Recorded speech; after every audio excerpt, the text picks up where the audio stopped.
Dan pada pagi ini kita masuk bab yang seterusnya, iaitu al-hifz, iaitu bab hafalan. Jadi kita dah lepas habis 3 bab sebelum ini, iaitu al-ikhlas, bab ikhlas untuk mempelajari Al-Quran. Yang kedua bab mendengar. Yang ketiga bab at-tilawah, membaca. Dan yang keempat kita masuk pada pagi ini bab hafalan. Nah, jadi interaksi kita dengan Al-Quran yang seterusnya adalah galakkan untuk menghafal Al-Quran. A'udzu billahi minasyaitonir rajim. Bismillahirrahmanirrahim. Assalamualaikum warahmatullahi wabarakatuh. Innal hamdalillah nahmaduhu wa nasta'inuhu wa nastaghfiruh wa na'udzu billahi min shururi anfusina wa min sayyiati a'malina.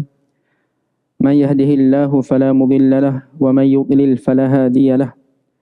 Nashhadu an la ilaha illallah wahdahu la syarika lah wa nashhadu anna Muhammadan 'abduhu wa rasuluh. Qala rabbi shrah lana sudurana wa yassir lana umurana wahlul 'uqdatam min alsinatina yafqahu aqwalana. Subhanaka la ilma lana illa ma 'allamtana innaka antal alimul hakim wa la haula wa la quwwata illa billahil aliyyil 'azim. Qala Allah Ta'ala, a'udzu billahi minasyaitonir rajim. Ya ayyuhalladzina amanu taqullaha wa qulu qawlan sadida yuslih lakum a'malakum wa yaghfir lakum dhunubakum wa may yuti'illaha wa rasulahu faqad faza fawzan 'azima. Shadaqallahul 'azim. Wahai orang yang beriman, bertakwalah kepada Allah dan ucapkanlah perkataan yang benar, nescaya Allah akan memperelokkan amalan kalian, mengampunkan dosa kalian. Barang siapa yang taat kepada Allah dan Rasulnya, maka sesungguhnya dia telah mendapat kejayaan yang besar. Amma ba'd. Yang saya hormati Tuan Nazim Masjid Al-Falah, barisan Imam Bilal Siya, barisan Jawatan Kuasa Masjid, muslimin, muslimat, mukminin, mukminat sidang Jumaah. Mudah-mudahan Allah Ta'ala merahmati kita pada pagi yang berbahagia ini. Amin ya rabbal alamin. Tuan-tuan, kita menyambung perkongsian kita pada pagi ini tentang hadis-hadis yang berkaitan dengan interaksi kita dengan Al-Quran. Dan pada pagi ini kita masuk bab yang seterusnya, iaitu al-hifz, iaitu bab hafalan. Jadi kita dah lepas habis 3 bab sebelum ini, iaitu al-ikhlas, bab ikhlas untuk mempelajari Al-Quran. Yang kedua bab mendengar. Yang ketiga bab at-tilawah, membaca. Dan yang keempat kita masuk pada pagi ini bab hafalan. Nah, jadi interaksi kita dengan Al-Quran yang seterusnya adalah galakkan untuk menghafal Al-Quran. Dalam Al-Quran, surah Al-Ankabut ayat 49, Allah Ta'ala firman, a'udzu billahi minasyaitonir rajim. Bal huwa ayatun bayyinat fi suduril ladzina utul ilm wa ma yajhadu bi ayatina illa adh-dhalimun. Al-Quran itu tetap datangnya daripada Allah dengan tidak syak lagi, bahkan ia ayat-ayat keterangan yang jelas, yang terpelihara di dalam dada-dada orang yang berilmu, dan tiadalah yang mengingkari ayat-ayat keterangan kami melainkan orang-orang yang zalim. Jadi dalam ayat itu Allah Ta'ala sebut ayat Al-Quran itu ayatun bayyinat, ayat-ayat keterangan, yakni ayat-ayat Al-Quran itu terpelihara fi suduril ladzina utul ilm, di dalam dada orang yang diberikan ataupun yang dikurniakan ilmu. Apa maksud terpelihara di dalam dada? Disebut di dalam tafsir, maksudnya orang yang menghafalnya. Jadi ayat ini merupakan pujian. Allah Ta'ala menyebut pujian kepada orang yang menghafal Al-Quran. Itu yang pertama. Kemudian yang kedua, Allah Ta'ala sebut dengan fi suduril ladzina utul ilm, di dalam dada orang yang dikurniakan ilmu. Jadi itu pun pujian yang kedua juga, bahawa orang yang menghafal Al-Quran itu Allah Ta'ala sebut sebagai orang yang berilmu. Kemudian dalam ayat yang lain Allah Ta'ala sebut dalam surah Al-Qamar ayat 17, Allah Ta'ala sebut walaqad yassarnal Qur'ana lidzikri fahal mim muddakir. Demi sesungguhnya kami telah mudahkan Al-Quran untuk menjadi peringatan, maka adakah siapa yang mahu mengambil peringatan dan pelajaran? Jadi walaqad yassarnal Qur'an, kami telah mudahkan Al-Quran lidzikri. Az-zikri kat situ maksud dia peringatan, dan bawa maksud juga adalah untuk sebagai hafalan. Jadi Allah Ta'ala sebut Allah Ta'ala telah mudahkan Al-Quran. Ataupun dalam ayat yang lain Allah Ta'ala sebut dalam surah Taha. Allah Ta'ala sebut Taha ma anzalna alaikal Qur'ana litashqa. Allah Ta'ala kata, tiadalah kami turunkan Al-Quran ini litashqa, untuk memberat-beratkan kamu. Maksudnya salah satu tafsiran ayat itu adalah Allah Ta'ala telah mudahkan Al-Quran itu untuk dihafal. Dan tuan-tuan kita tengok hafalan Al-Quran itu berlaku di seluruh dunia, bahkan di negara kita pun. Imam-imam kita pun ramai yang tahfiz. Kita pun banyak mahat-mahat tahfiz.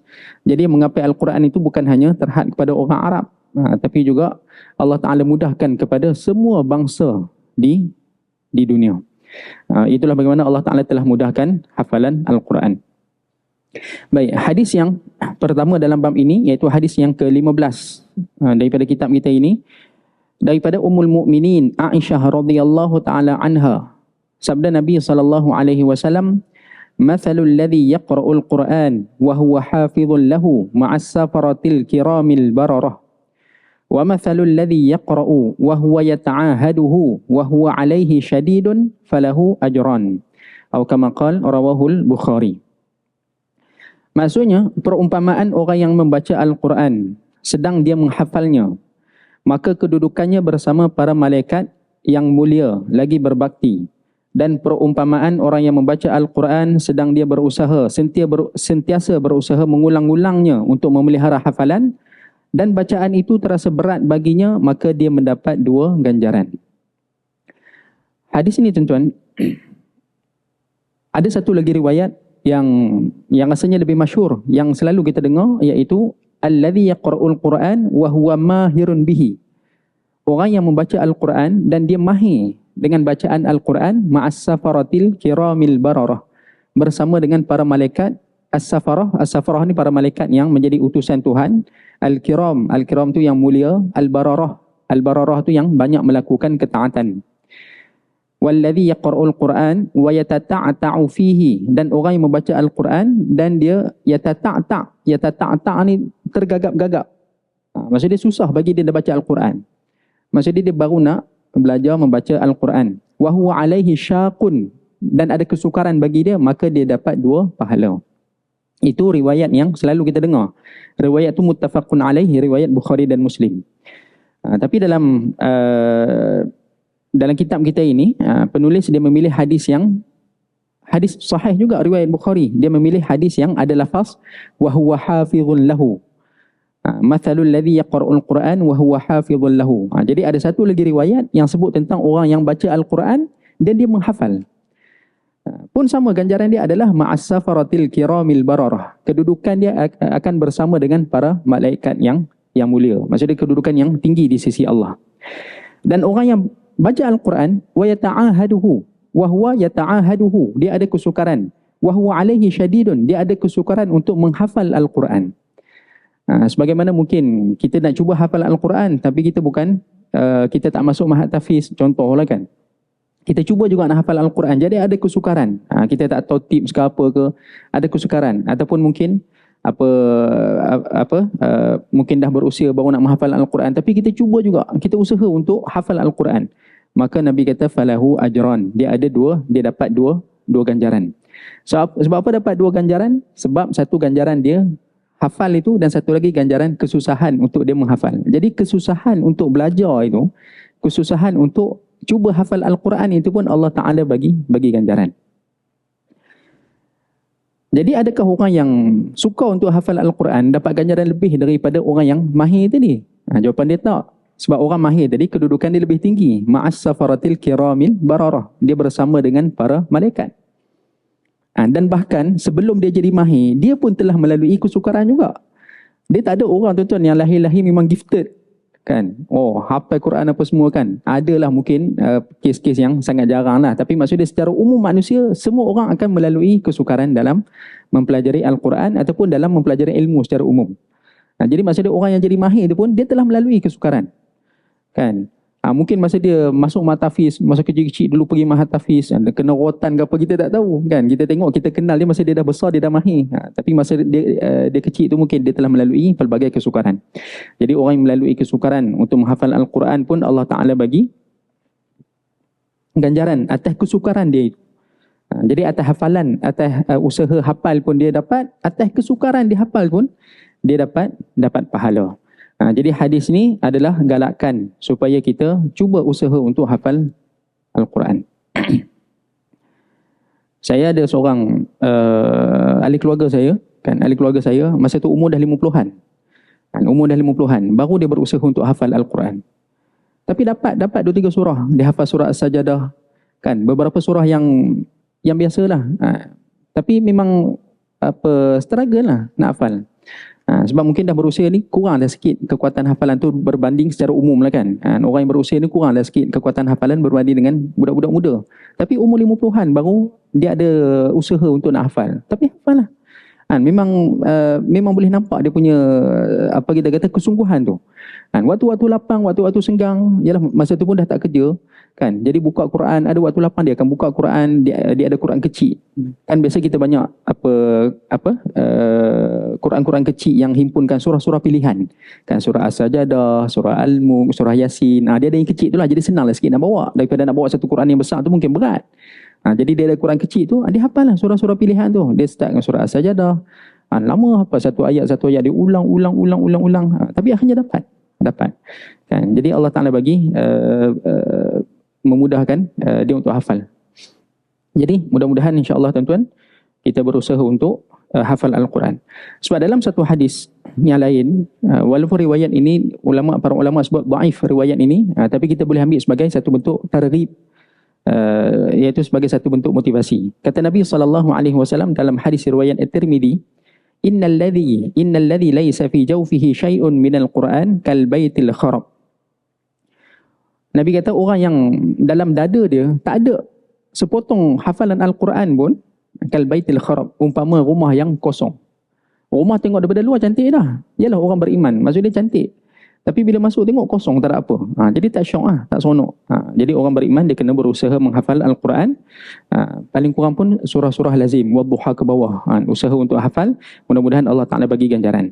Ini dah dekat masuk Ramadan ni, lagilah kita semangat untuk, kita cuba datangkan semangat untuk menghafal Al-Quran. Baik. Hadis terusnya tuan-tuan.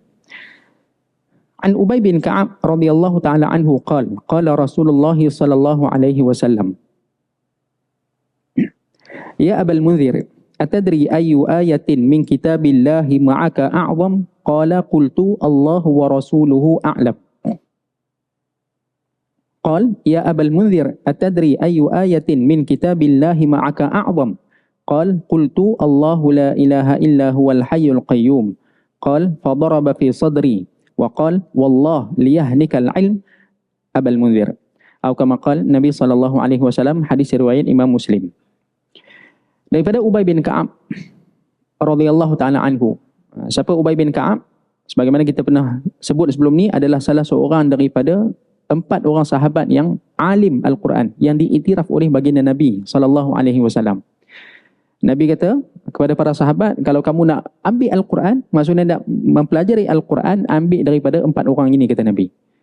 Abdullah bin Mas'ud, Salim maula Abi Hudzaifah, Ubay bin Ka'ab, Mu'adz bin Jabal. 4 orang. Jadi ini Ubay bin Ka'ab. Maksudnya memang diiktiraf sebagai orang yang mahir dengan Al-Quran. Dan bahkan zaman Nabi lagi, Ubay bin Ka'ab ini telah dilantik untuk jadi imam di satu tempat. Kan? Kemudian bila dia jadi imam tu tuan-tuan, penduduk tempat tu datang kepada Nabi mengadu. Mengadu apa? Mengadu Ubay baca panjang sangat. Panjang sangat ya Rasulullah. Lepas tu Nabi panggil Ubay, Nabi tanya, betul ke aduan yang aku terima ni kau baca panjang sangat?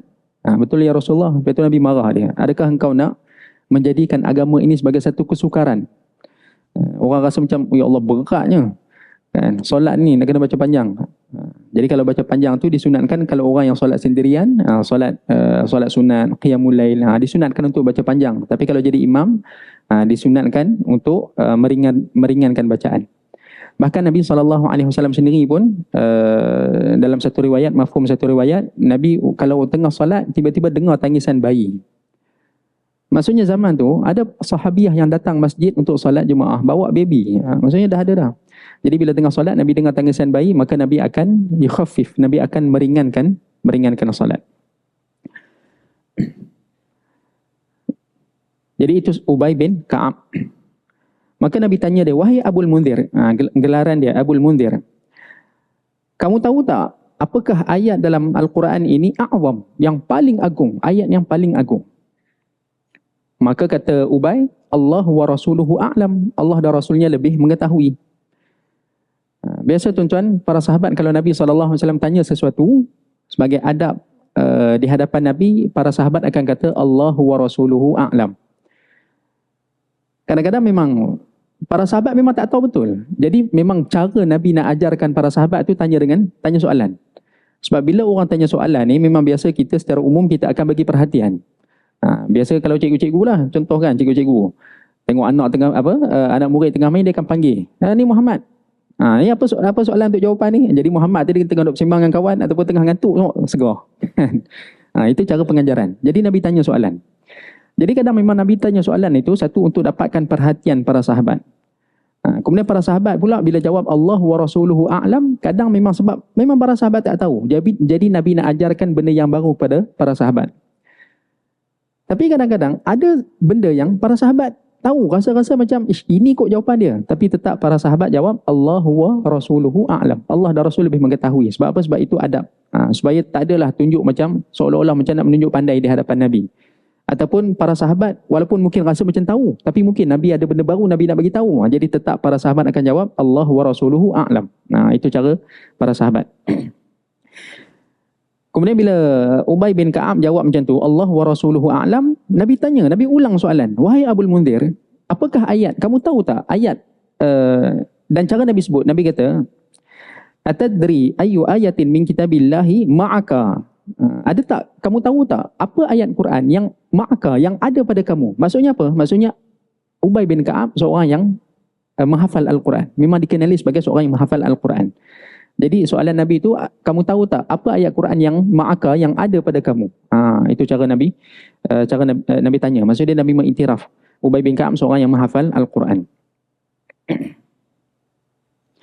Apa ayat Quran yang ada pada kamu itu yang a'zam, yang paling agung? Nabi ulang soalan.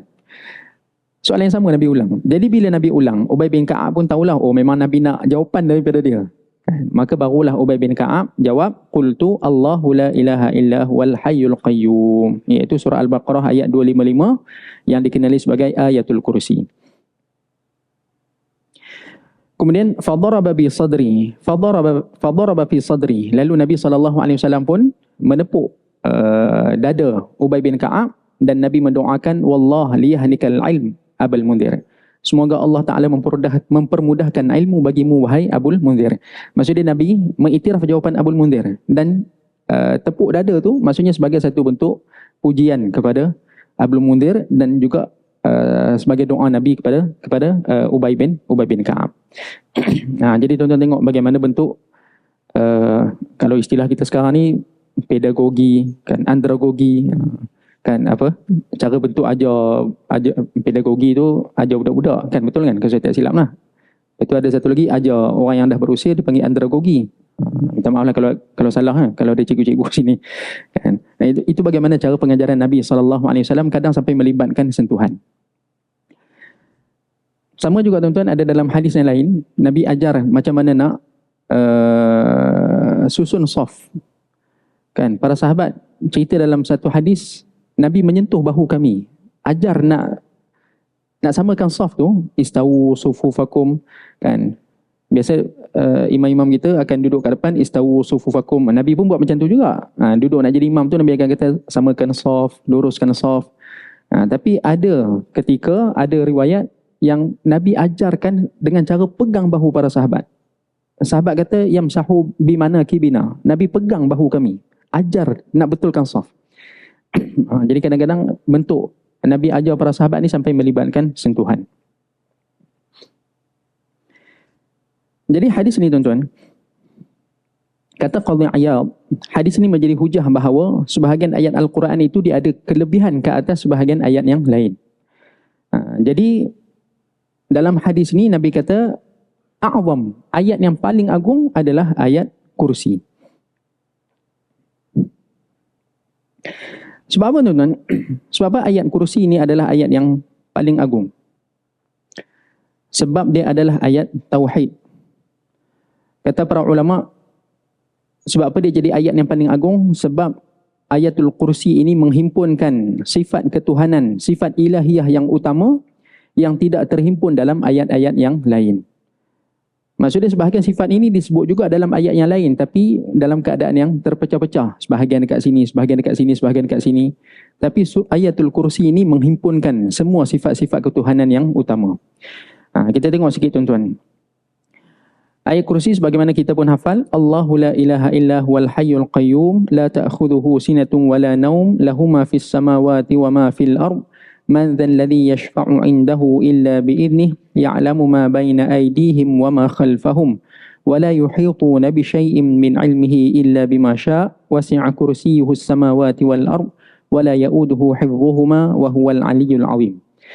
Satu ayat itu semua cerita tentang ketuhanan. Cerita tentang tauhid, cerita tentang sifat Allah, keagungan, kebesaran Allah. Sehingga kata seorang ulama tafsir, Syekh Abdul Rahman As-Sa'di, dia menghasilkan tafsir As-Sa'di, dia kata orang yang membacanya, yakni membaca ayat kursi dengan melakukan renungan dan pemahaman, maka dia berhak untuk hatinya dipenuhi dengan keyakinan, pengetahuan, keimanan, serta terjaga hal itu daripada kejahatan bisikan syaitan. Jadi orang yang betul-betul menghayati ayatul kursi, maksud ayatul kursi, dia akan menjadi tenang. Sebab apa? Sebab tauhid yang murni. Allah Ta'ala firman, Allahu la ilaha illahu. Maksudnya tiada Tuhan. Kita biasa terjemah ilah tu sebagai Tuhan. Betul lah terjemahan Melayu Tuhan. Tapi perkataan Tuhan ada satu lagi perkataan Rob. Kan? Rob pun Tuhan juga. Jadi apa beza ilah dengan Rob? Ilah ni adalah Tuhan yang disembah. Kalau Rob, Tuhan yang mentadbir. Maksudnya ilah ni hak Tuhan kepada kita. Betul ke bahasa saya tuan-tuan? Maksudnya Tuhan ni kita wajib menyembah Tuhan. Jadi itu yang apa yang kita kena tunaikan kepada Tuhan. Itu ilah. Kalau Rob pula, apa yang Tuhan buat untuk makhluk. Memberikan rezeki, menghidupkan makhluk, mentadbir alam. Itu Rob. Itu secara umum. Jadi tiada ilah, maksudnya tiada Tuhan yang disembah melainkan Allah. Sebab itu tuan-tuan, dalam Al-Quran juga Allah Ta'ala sebut perkataan ilah untuk benda lain. Bahkan Allah sebut nafsu pun Allah sebut dengan ilah. Allah sebut dalam Al-Quran, afara'aita man ittakhadha ilahahu hawah. Adakah kamu tidak perhatikan orang yang mengambil hawa nafsu dia, ilahahu hawah. Hawa nafsu dia jadikan ilah, dia jadikan hawa nafsu dia sebagai ilah. Maksudnya apa? Maksudnya menyembah hawa nafsu. Macam mana sembah hawa nafsu? Hawa nafsu itu bukan satu benda fizikal yang kita nampak kan. Kalau hawa nafsu, ini hawa nafsu, kita letak depan tu kita sembah dia. Tak. Hawa nafsu ni benda yang tak nampak pun. Macam mana rupa hawa nafsu kita pun tak tahu. Jadi macam mana Allah Ta'ala kata, ada orang yang menjadikan hawa nafsu tu sebagai ilah, sebagai Tuhan yang disembah. Maksudnya apa? Maksudnya orang yang mengikut hawa nafsu. Jadi kalau orang yang mendahulukan hawa nafsu berbanding apa yang diperintahkan oleh Tuhan, maksudnya Allah Ta'ala kata dia adalah orang yang menjadikan hawa nafsu dia sebagai ilah. Wal'iyadzubillah. Dan tuan-tuan tengok tuan-tuan. Bagaimana kita tengok kalau sekarang ni ada satu kes yang sangat heboh. Diperkatakan di peringkat global, di peringkat dunia.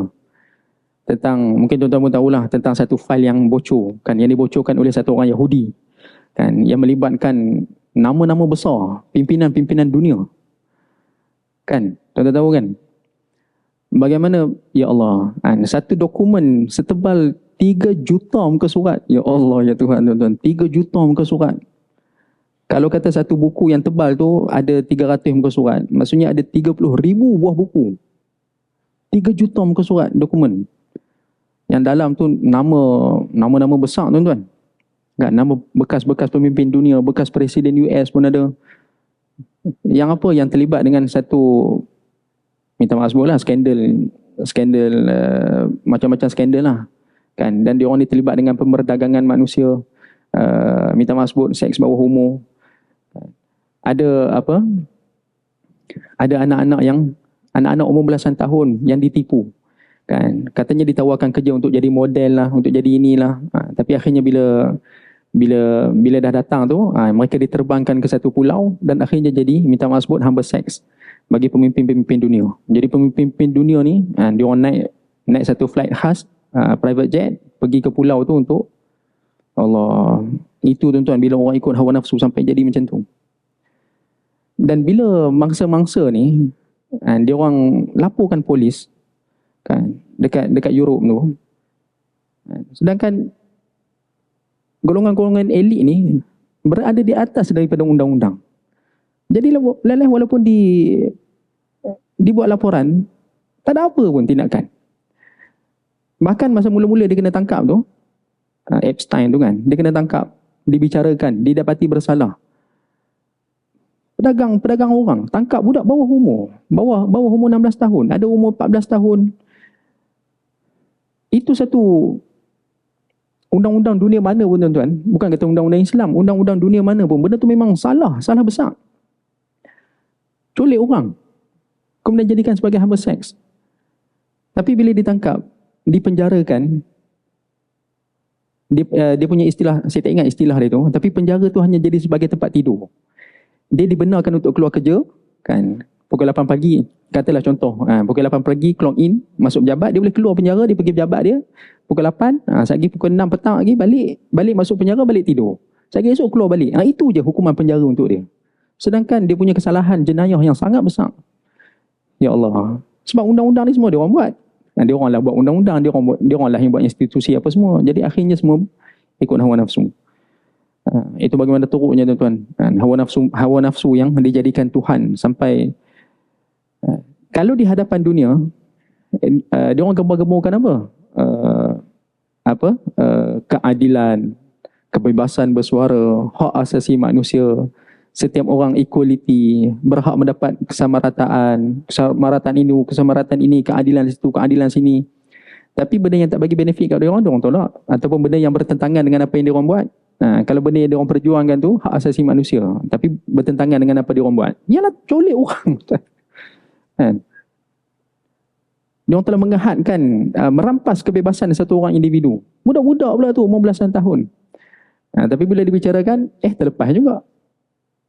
Jadi dia orang buat undang-undang dan dia orang berada di atas undang-undang. Orang yang ikut hawa nafsu. Sebab itulah tuan-tuan, tauhid ni dia adalah benda yang jadi asas bagi kehidupan manusia. Itu semua kita tahu. Kan, tauhid. Jadi umat Islam dia terbina di atas asas tauhid yang murni, dan kita tengoklah bagaimana Islam membina tamadun. Sangat jauh beza dengan tamadun yang dibina di atas akidah hizbus syaitan, tentera-tentera syaitan yang meletakkan asas mereka adalah hawa nafsu. Jadi tuan-tuan, mudah-mudahan kita istiqamah, kita teguh di atas agama kita. Dan bahkan bila masuk Ramadan nanti, Nabi SAW kata di antara fadilat ataupun maqasid puasa itu adalah untuk mengekang hawa nafsu, supaya dengan kekang hawa nafsu itulah akan capai ketakwaan. Jadi Allahu la ilaha illahu, Allah adalah satu-satunya ilah yang berhak disembah. Satu lagi tuan-tuan, sambung sikit lagi. Dalam Al-Quran juga Allah Ta'ala sebut dalam surah An-Nur, Allah Ta'ala kata walladzina kafaru a'maluhum kasarabin biqi'ah. Orang-orang yang kufur kepada Allah, a'maluhum kasarabin biqi'ah, amalan mereka umpama riak sinaran panas di tanah yang lapang, ataupun bahasa kita fata morgana kan. Kalau duduk dekat tengah lapang, kita nampak dekat jauh tu macam ada air kan. Fata morgana. Jadi Allah Ta'ala kata orang kafir punya amalan macam tu lah. Nampak daripada jauh, nampak macam elok, nampak macam cantik. Tapi bila kita datang pergi ke tempat tu, ada air tak? Tak ada air. Tapi Allah Ta'ala kata yahsabuhu dham'anu ma'an. Orang yang dahaga menyangka bahawa itu memang air. Yahsabuhu dham'anu ma'an. Orang yang dahaga menyangka itu air. Jadi akhirnya mereka akan terkesima dengan amalan orang kafir. Maksudnya apa? Dunia melihat diorang inilah adalah kemuncak bagi tamadun manusia. Diorang ni adalah rujukan bagi keadilan. Diorang ni rujukan dalam dalam bab kebebasan bersuara. Diorang ni adalah rujukan dalam bab ini, bab itu, bab ini, bab itu. Bahkan sampai sebahagian orang Islam sendiri pun terpengaruh dengan propaganda barat. Tapi Allah Ta'ala kata itu tak lebih kasarabim biqi'ah, hanya sekadar fata morgana yang kita tengok di tengah padang pasir. Ataupun tak payah padang pasir pun, kadang dekat jalan tol yang panas pun kita boleh nampak fata morgana tu. Yahsabuhu dhama'anu ma'an. Orang yang dahaga nampak macam elok, nampak macam cantik. Jadi orang tertipu dengan dakwah-dakwah, propaganda-propaganda yang diorang tunjukkan. Kita perjuangkan ini, kita perjuangkan keadilan, kita perjuangkan itu. Tengok isu Palestin dah cukup dah tuan-tuan. Semua tahu betapa hipokrit ataupun munafiknya dia orang ini. Satu tamadun yang dibina di atas asas harta, asas pangkat, asas untuk memuaskan, sekadar nak memuaskan hawa nafsu. Dan sangat jauh berbeza dengan apa yang ditawarkan ataupun apa yang diasaskan ataupun yang dibina dengan asas tauhid yang murni. La ilaha illahu al-hayyu. Al-hayyu maksudnya yang maha hidup, yang tidak didahului oleh tiada dan tidak akan berakhir dengan kebinasaan. Al-qayyum. Al-qayyum kalau dalam terjemahan dalam terjemahan Al-Quran dia terjemahkan sebagai yang kekal selama-lamanya mentadbir makhluk. Al-qayyum. Al-qayyum ni dia bawa dua maksud. Satu adalah maksud dengan Al-qayyum kan asal daripada qama kan berdiri. Jadi Al-qayyum yang pertama adalah maksudnya Allah Ta'ala itu berdiri dengan sendiri. Kita belajar sifat 20, wujud, qidam, baqa', mukhalafatuhu lil hawadith. Yang kelima, qiyamuhu binafsih. Al-qiyamu binafsih. Itu Al-qayyum, maksud yang pertama. Maksudnya Allah Ta'ala berdiri dengan sendiri dengan maksud Allah tidak berhajat kepada sesuatu makhluk pun untuk membantu dia. Dan maksud yang kedua adalah, jadi maksud pertama adalah Allah berdiri dengan sendiri. Maksud yang kedua adalah Allah yang mendirikan makhluknya. Maksudnya makhluk ni semua nak berdiri, nak bergerak, nak bekerja, nak buat apa, semua bergantung harap kepada Allah. Kalau seandainya Allah Ta'ala tidak izinkan, maka sesuatu benda itu tidak akan berlaku. Sebab itulah dia terjemahkan dalam Quran terjemahan, dia terjemahkan qayyum itu dengan Allah yang mentadbir makhluk. Kenapa Al-Hayyu dengan Al-Qayyum ini selalu digandingkan? Sebab Al-Hayyu adalah sifat kesempurnaan bagi zat Allah. Dan Al-Qayyum adalah kesempurnaan bagi af'al, bagi perbuatan Allah. Satu orang tuan-tuan, contohlah, satu orang yang lemah, dia akan bergantung pada satu orang yang kuat. Contoh seorang anak yang lemah, dia bergantung kepada mak ayah dia. Jadi mak ayah ada kekuatan yang anak tu tak ada. Jadi Allah Ta'ala, kalau seandainya Allah ada sifat lemah, macam mana makhluk nak bergantung kepada Tuhan? Maka Al-Qayyum menjadi satu nama yang menzahirkan ataupun menunjukkan kesempurnaan af'al Allah, kesempurnaan perbuatan Allah. Bahawa Allah Ta'ala tidak bergantung langsung kepada mana-mana makhluk. Jadi bila Allah Maha sempurna, barulah makhluk itu boleh bergantung harap kepada Tuhan. Jadi Al-Hayyu Al-Qayyum. Kemudian la ta'khudhuhu sinatun wala naum. Allah Ta'ala tidak mengantuk dan juga tidak tidur. Ini sebagai mendokong kesempurnaan Allah Al-Qayyum tu tadi. Sebab tuan-tuan, kuat macam mana pun manusia ni, datang mengantuk ni habislah. Kau bodybuilder ke, kau main gym ke, kau apa ke, kuat macam mana pun, aktif macam mana pun, akan sampai masa, dia akan ada limit badan manusia dan akhirnya dia perlukan rehat. Akhirnya mengantuk. Tengah dengar kuliah mengantuk contoh kan. Jadi mengantuk tu sebab apa? Itu tanda lemahnya makhluk. Dia perlukan tidur. Jadi Allah Ta'ala tak ada benda tu. Mengantuk pun tak ada, apa lagi tidur. Kalau dah tak ada mengantuk, macam mana nak ada tidur? Jadi tak ada. Itu tanda kesempurnaan Allah. Lahu ma fis samawati wa ma fil ard. Allah Ta'ala milik Allah ma fis samawati wa ma fil ard. Segala apa yang ada di langit dan di bumi. Tak ada had pemilikan Allah. Semua benda tu semua milik Allah. Ini menunjukkan sifat penguasaan Allah Ta'ala yang maha mutlak, maha berkuasa. Kalau satu orang penguasa, kan, dia ada limit dia. Contoh pemerintah di satu-satu tempat. Limit dia kat mana? Limit dia dekat sempadan tempat dia je. Kan? AJK masjid kita, limit kuasa dia dekat masjid kita lah. Tak bolehlah tiba-tiba tengah duduk kat masjid Al-Falah, pergi masjid mana tuan-tuan yang dekat sini kan, ataupun datang masjid saya ke tiba-tiba datang masjid saya buat macam masjid sendiri, mana boleh. Jadi setiap penguasa tu dia ada limit, had dia, had sempadan kuasa dia. Tapi Allah Ta'ala tak ada benda tu. Lahu ma fis samawati wa ma fil ard. Man dhal ladzi yashfa'u 'indahu illa bi'idnih. Tiada siapa yang dapat memberikan syafaat ataupun dapat memberikan manfaat melainkan dengan izin Allah. Contoh, Kita selalu cerita tentang syafaat Nabi SAW. Nabi SAW akan mula bagi syafaat setelah Allah Ta'ala izinkan. Setelah mana lama dekat padang mahsyar, orang tunggu untuk dihisap. Kan, kemudian ada satu kelompok manusia yang mencari-cari siapa yang nak tolong kita ni. Jumpa Nabi Nuh kata aku tak boleh. Jumpa Nabi Ibrahim, aku tak boleh. Jumpa Nabi Musa, tak boleh. Jumpa Nabi Isa, tak boleh. Lepas tu Nabi Isa kata jumpalah Nabi Muhammad SAW. Bila jumpa Nabi Muhammad pun sujud kepada Allah dengan satu sujud yang sangat lama dan dengan satu bentuk tasbih yang tidak pernah didengari sewaktu di dunia. Kemudian sehingga akhirnya Allah Ta'ala akan firman, irfa' ra'sak, qum warfa' ra'sak, bangkitlah, angkatlah kepala kamu. Kemudian Allah Ta'ala kata, mintalah apa kamu akan diberi, washfa'tu syafa', dan berilah syafaat.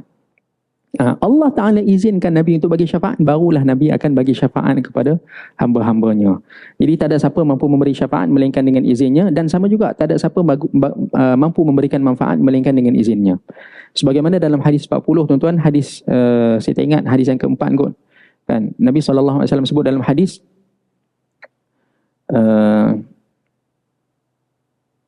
kalau seandainya seluruh manusia berhimpun ala an yanfa'uka bi syai'in lam yanfa'uka illa bi syai'in qad katabahu Allahu lak. Kalau semua makhluk berhimpun untuk memberikan satu manfaat kepada kamu, mereka tidak akan mampu memberi sebarang manfaat melainkan benda yang Allah Ta'ala telah izinkan. Wa in ijtama'u ala an yadurruka bi syai'in lam yadurruka illa bi syai'in qad katabahu Allahu alaik. Dan kalau seandainya mereka berhimpun untuk memberikan satu mudarat kepada kamu, mereka tidak akan mampu melainkan benda yang memang Allah Ta'ala telah takdirkan benda itu akan jadi mudarat kepada kamu. Jadi sama ada dunia sampai akhirat, orang tak mampu bagi manfaat, tak mampu bagi syafaat, tak mampu bagi pertolongan melainkan dengan izin Allah. Ya'lamu ma baina aydihim wa ma khalfahum. Ini menunjukkan luasnya ilmu Allah meliputi segala benda, sama ada benda yang telah lepas, benda yang sekarang, benda yang akan datang, benda yang di dunia, benda yang kelak di akhirat, semua berada di dalam ilmu Allah. Wala yuhituna bi syai'in min ilmihi illa bima syaa. Sedang mereka tidak mengetahui sesuatu pun daripada kandungan ilmu Allah melainkan apa yang Allah Ta'ala kehendaki. Apa yang kita tahu ni, tuan-tuan, adalah benda yang Allah Ta'ala izinkan. Benda yang Allah Ta'ala tak izinkan, kita pun tak tahu. Sebagaimana dalam hadis yang kita sebut tadi, Nabi akan bertasbih kepada Allah.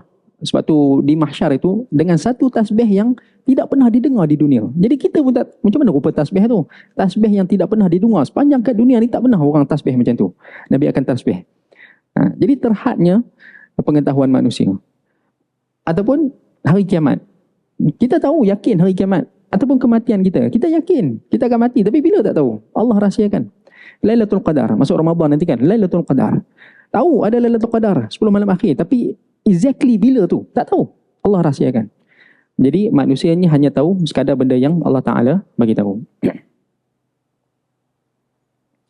Wasi'a kursiyuhu samawati wal ard.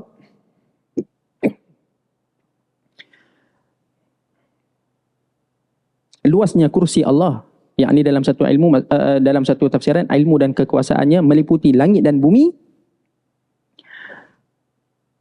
Wala yauduhu hifdhuhuma, dan tiadalah berat bagi Allah untuk memelihara keduanya, yakni langit dan bumi. Jadi Allah Ta'ala tu maha meliputi kekuasaannya seluruh langit dan bumi, tapi tak ada pun keberatan bagi Allah. Kalau satu orang yang CEO syarikat ke apa ke, kadang-kadang dia penat kan, uruskan satu syarikat dia tu pun dah penat dah. Balik, letih, kerja sampai ke malam letih. Tapi tak ada, keletihan itu tak ada pada Allah. Walaupun Allah Ta'ala itu tak ada had pada pentadbiran. Semua itu berada di bawah kekuasaan Allah, tapi tak ada kesukaran langsung pada Allah untuk memelihara ataupun untuk mentadbir kedua-duanya langit dan bumi. Wa huwal aliyyul azim, dan Allah lah maha tinggi darjat kemuliaannya, lagi maha besar kekuasaannya. Jadi maksudnya, tuan-tuan, memang kandungan ayatul kursi itu adalah kandungan yang sangat merangkumi kesempurnaan zat dan sifat Allah. Jadi orang yang menghayati ayatul kursi, sebagaimana yang kita sebut tadi, pandangan Syekh Abdul Rahman As-Sa'di, orang yang memahami, menghayati ayatul kursi akan tenang. Dan tuan-tuan, sebagai yang terakhir, yang penutup, sebagai faedah tambahan kita untuk hadis ini, dekat mana disunatkan untuk membaca ayatul kursi, Yang pertama selepas solat fardu. Ini kita jangan lepaskan. Lepas solat fardu, sunat walaupun sunat. Tapi kata Nabi SAW, man qara'a ayatul kursi dubura kulli salatin maktubatin lam yamna'hu min dukhulil jannah illa al-maut. Hadis riwayat At-Tabrani dan An-Nasa'i daripada Abu Umamah Al-Bahili. Kata Nabi SAW, siapa yang membaca ayatul kursi setiap kali selepas solat fardu, tidak akan terhalang baginya untuk masuk syurga melainkan kematian. Maksudnya layak dah masuk syurga, cuma sebab tak mati lagi je. Itu maksud dia. Kalau mati masuk syurga. Sampai macam itulah dia punya ganjaran besar. Allah, amalan ringkas je tuan-tuan. Baca ayat kursi, jangan tinggalkan ayat kursi selepas solat fardu, ganjaran dia adalah syurga. Dalam hadis yang lain baca sebelum tidur. Ini adalah satu hadis yang masyhur, kisah Abu Hurairah radhiyallahu taala anhu.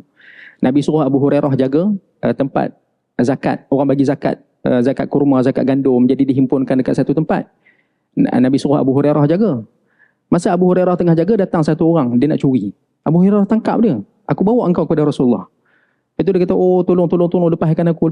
Aku tak buat dah lepas ni, aku tak datang dah. Kan? Maka dia pun lepas. Esok tu Nabi tanya, apa yang kamu buat bila kamu tangkap orang yang datang nak curi semalam? Aku lepaskan dia, ya Rasulullah, kesian. Lepas tu Rasulullah kata, dia tipu, dia akan datang lagi malam ni. Malam ni datang, aku tangkap. Malam tu datang, dia datang lagi. Abu Hurairah tangkap lagi. Lepas tu dia merayu, oh tolonglah lepaskan aku. Aku ni ada anak bini, nak kena tanggung, nak kena jaga apa semua, lepaskan aku ni orang susah. Abu Hurairah kesian, lepaskan dia. Lepas tu esok Nabi tanya, macam mana semalam? Aku lepaskan Rasulullah, kesian. Dia kata dia ada tanggungan, dia ada ini, dia ada itu. Rasulullah kata dia tipu. Malam ni dia datang lagi. Malam tu kali ketiga dia datang, Abu Hurairah tangkap. Abu Hurairah kata, aku tak lepaskan kau lagi dah. Kan kau tipu aku, kata tak nak datang juga. Aku akan serahkan kau kepada Rasulullah. Itu dia kata, tolonglah lepaskanlah aku. Aku ajarkan kau satu benda. Yang fa'ukallahu biha. Benda yang Allah Ta'ala akan bagi manfaat kepada engkau. Lepas tu Abu Hurairah tanya, apa dia? Itu dia kata, idza awaita ila firashik faqra ayatal kursi hatta takhtimal ayah fa innaka la yazala alayka minallahi hafizun wa la yaqrabannaka syaitanun hatta tusbih. Sebelum kau tidur, engkau dah berbaring dekat katil, engkau dah baring dekat tilam engkau, maka bacalah ayat kursi sampai habis. Dan kalau engkau baca itu, sesungguhnya engkau akan didampingi oleh seorang penjaga yang ditugaskan oleh Allah, dan engkau tidak akan didekati oleh syaitan sehinggalah waktu pagi. Esok tu Nabi tanya lagi, semalam macam mana? Lepas tu Abu Hurairah kata, dia ajarkan aku satu benda, jadi aku lepaskan dia. Lepas tu Nabi kata, amma innahu qad sadaqaka wa huwa kadhub. Benda yang dia ajarkan engkau tu, suruh baca ayat kursi sebelum tidur tu, benda tu betul. Tapi wa huwa kadhub, tapi dia tu adalah pembohong besar. Lepas tu Nabi tanya, kau tahu tak siapa yang datang sampai 3 malam tu? Abu Hurairah kata, tak tahu. Dzaka syaitan, itulah syaitan. Syaitan datang ajarkan Abu Hurairah untuk baca ayat kursi sebelum tidur. Itu beberapa tempat. Jadi ambil istifadah daripada hadis tu. Maka satu lagi tempat adalah baca dalam rumah untuk mengusir syaitan. Jadi memang sabitlah dalam hadis baca ayat kursi ni untuk mengusir syaitan. Jadi tuan-tuan, wallahu taala alam, mudah-mudahan dua hadis yang kita kongsikan itu ada manfaat, ada pelajaran, ada faedah untuk kita. Saya mohon maaf jika kita kasar bahasa, terlanjur bicara. Mudah-mudahan Allah taala mengampunkan kita, Allah taala menerima amal kita. Aqulu qawli hadza wa astaghfirullahal azim li wa lakum. Kita tangguhkan dengan tasbih kifarah dan suratul asr. Subhanakallahumma wa bihamdik, asyhadu an la ilaha illa anta, astaghfiruka wa atubu ilaik. Bismillahirrahmanirrahim. Wal 'asr innal insana lafi khusr illa alladhina amanu wa 'amilus solihat wa tawassaw bil haqq wa tawassaw bis sabr. Bismillahirrahmanirrahim. Alhamdulillahirabbil alamin wassalatu wassalamu ala asyrafil anbiya'i wal mursalin wa ala alihi wa sahbihi ajma'in. Allahumma innaka ta'lamu anna hadhihi al-qulub qad ijtama'at ala mahabbatik wa iltaqat ala ta'atik wa tawahhadat ala da'watik wa ta'ahadat ala nusrati syari'atik fawathiqillahumma rabitataha wa adim uddaha wahdiha subulaha واملأها بنورك الذي لا يخبو وشرح صدورها بفيض الإيمان بك وجميل التوكل عليك وأحيها بمعرفتك وأمتها على الشهادة في سبيلك إنك نعم المولى ونعم النصير وصلى الله على سيدنا محمد وعلى آله وصحبه وبارك وسلم والحمد لله رب العالمين. السلام عليكم ورحمة الله وبركاته.